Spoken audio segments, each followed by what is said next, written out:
Welcome to First Page Fridays, a video series from the Ames Free Library.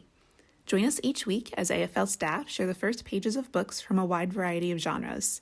We'll read everything from new releases to titles from the library's most popular authors and even some of our personal favorites. The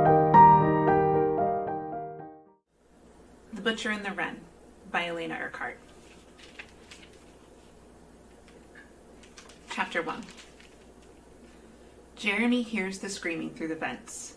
Hears it, but doesn't react. His nighttime routine is essential. The mundane, everyday tasks that he engages in make him more himself. The simple act of wrenching on the ancient faucet on his tidy bathroom vanity grounds and centers him. His night usually ends standing in front of this mirror.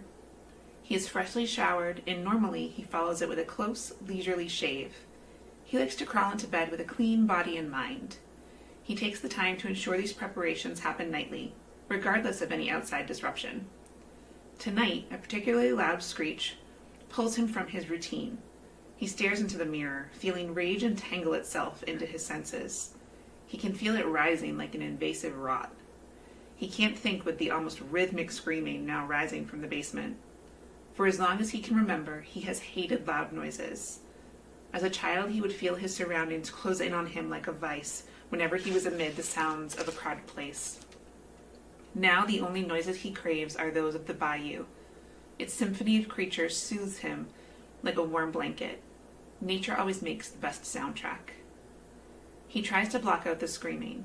This routine is sacred. He sighs, pushing a piece of blonde hair that has fallen lightly against his forehead back into place and flicking on the radio next to the sink. The only other time he can find solace in sound is when he listens to music. As he prepares for relief, Hotline Bling by Drake blares through the speakers and he flicks it off immediately. Sometimes he feels like he was born in the wrong generation. He slowly washes away the blood and grime from his hands, trying not to concern himself with the muffled, agonized moans that loudly escape through the heating vents. He looks hard at his face in the mirror. Each year he feels as though his cheekbones have risen slightly and become more prominent.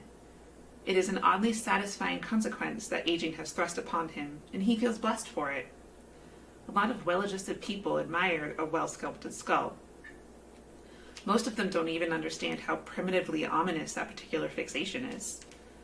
Most people don't allow themselves to see the savage side of a psyche that was crafted millions of years ago out of their ancestors' often brutal need to survive.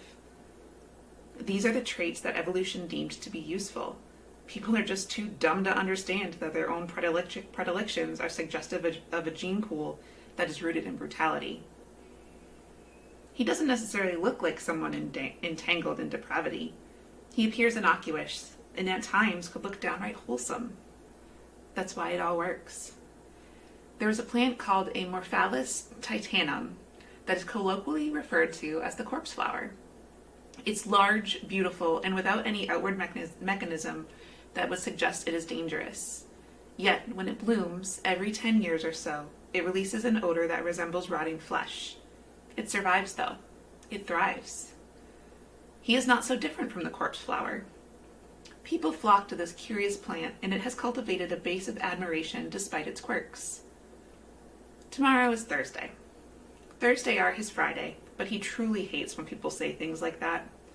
Regardless, he has enjoyed the luxury of taking Fridays off work since he started his second year at Tulane University School of Medicine. Even though he has some classes to slog through, Fridays are the beginning of his weekend. His weekends are when he gets the most work done.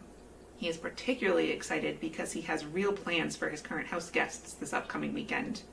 Of course, executing those plans to their full potential relies on his ability to add one more to their group.